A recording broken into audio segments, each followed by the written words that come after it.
Hi there, Claire Winslow here, showing you some basic and simple collage with your gel prints. This is a stack of prints that I have on regular copy paper, so thin paper.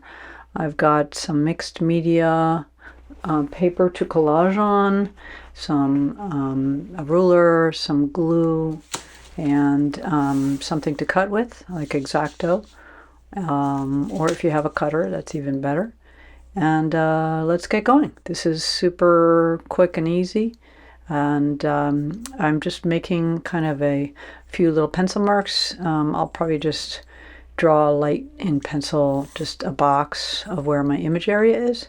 It's just the same as a letter size paper, and for no particular reason, but I think I will do this collage in the sketchbook. So I'm taking a very free approach for this one, and just tearing these botanical collages in pieces, and they're pretty similar. So one thing I did was I selected prints that have some similarities. They all were botanical prints, pretty much the same subject matter, very similar in color. A lot of reds and yellows, or pinks and yellows. There was one that has some purple in it. Similar values, and this doesn't mean you have to choose that approach, but I did that for this one. I wanted to have some unity in the piece, so I decided to set up some limits, keep the color palette kind of restrained, and the subject matter. So here we're just kind of laying out the collage pieces on some paper, and these are not going to be glued yet. I'm just testing to see what looks good, and I'm just going to be, tearing and placing. And one thing I'm trying to do is make sure that the shapes are different sizes, and that they're different shapes. So if I ever find that I have two very close or identical shapes, I try to tear one down and make it different. And you can tell from just, observing as you go, if something looks like it's too similar to something else, you can move it or you can change it. So this is a very freeing and relaxing thing to do with your gel prints. I have stacks and stacks of them, and because I did them on this thin copy paper, they're perfect for collaging. I don't know that I would use them for finished work necessarily, because the paper is thin, but they're great for this mixed media. So sometimes the collage, the cut out pieces or ripped pieces have little white edges on them, and that's perfectly fine. You can see I'm sort of grouping colors to see how that looks. Again, a lot of pinks and oranges, and kind of looks like the same family. I think it probably will need something different in here pretty soon, because we've got a lot of the similar value and similar color.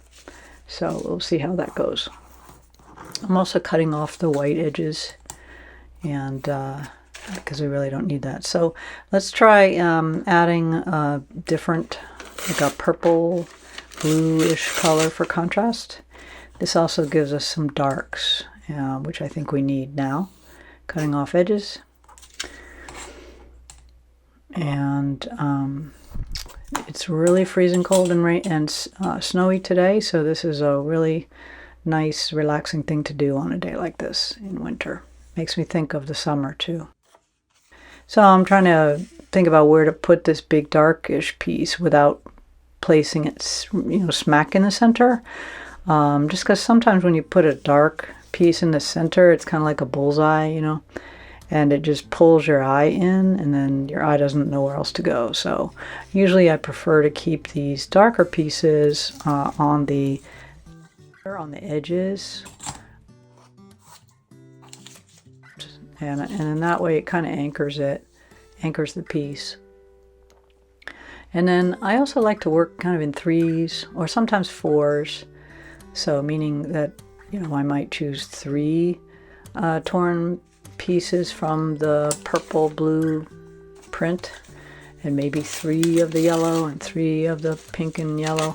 You know, I'm not perfect about it. Sometimes I might do 4, and this doesn't mean that that's the correct way to do a collage, but I just find that it's nice to have a kind of a rhythm, and when you have more than one piece from the same print, it creates that rhythm. So again, I'm just cutting off the white edges, and not long to go on the planning here, and it's looking good so far. We probably need a little bit more differences in here. Maybe some more of these darks. And I also like to add some pieces that don't have imagery, like that top left one. It's nice to mix pieces that have an image and pieces that don't, so that you're adding some variation. Again, this is just the mock-up and the planning stage, and next we will go to the gluing stage.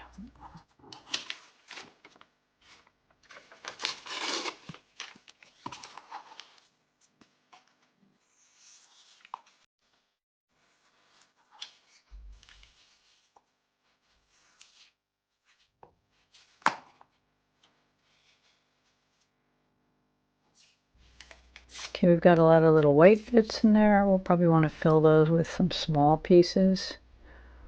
And it's good to have a few small bits for contrast as well. Yeah, I like the purple. That's a nice, not only is it a little bit darker than the other colors, but you've got the complementary of the yellow happening. I'm going to cut this out of the sketchbook because I'm going to place it on my left as a kind of guide, and then I'll do the finished collage piece in the book.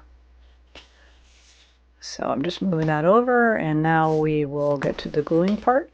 So it's a good idea to have an area on the side. I just cut up a paper bag, and that's going to be where I will use my glue and my brush.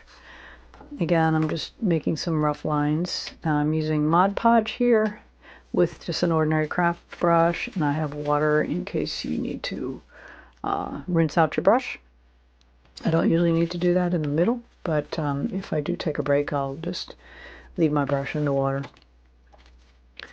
And so just have some scrap paper nearby to glue on. You probably want to move, move your collage pieces around while you're gluing on different parts of the scrap paper. Oh, this is a large piece of deli paper and a brayer. This is one way to burnish or smooth out your glued collage piece, and I find that works really well. You can also use your hand or a spoon. So I'm careful to glue the whole piece of paper so that I don't miss any. You can fix it later, but it's harder to do. So the main thing is to have it nice and smooth so you don't have any wrinkles. So I will speed up the camera here, the video, because this is basically the same thing I did before, only now I'm doing it with glue. And you've seen that before. Again, very rewarding process though. So I'll have the music going and I'll meet you on the other side.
All right, here it is totally glued, and I'm going to let this dry. You could put a book on it if you wanted to something heavy. I hope you can try this at home with your unfinished prints, and let us know in the comments how you enjoy it.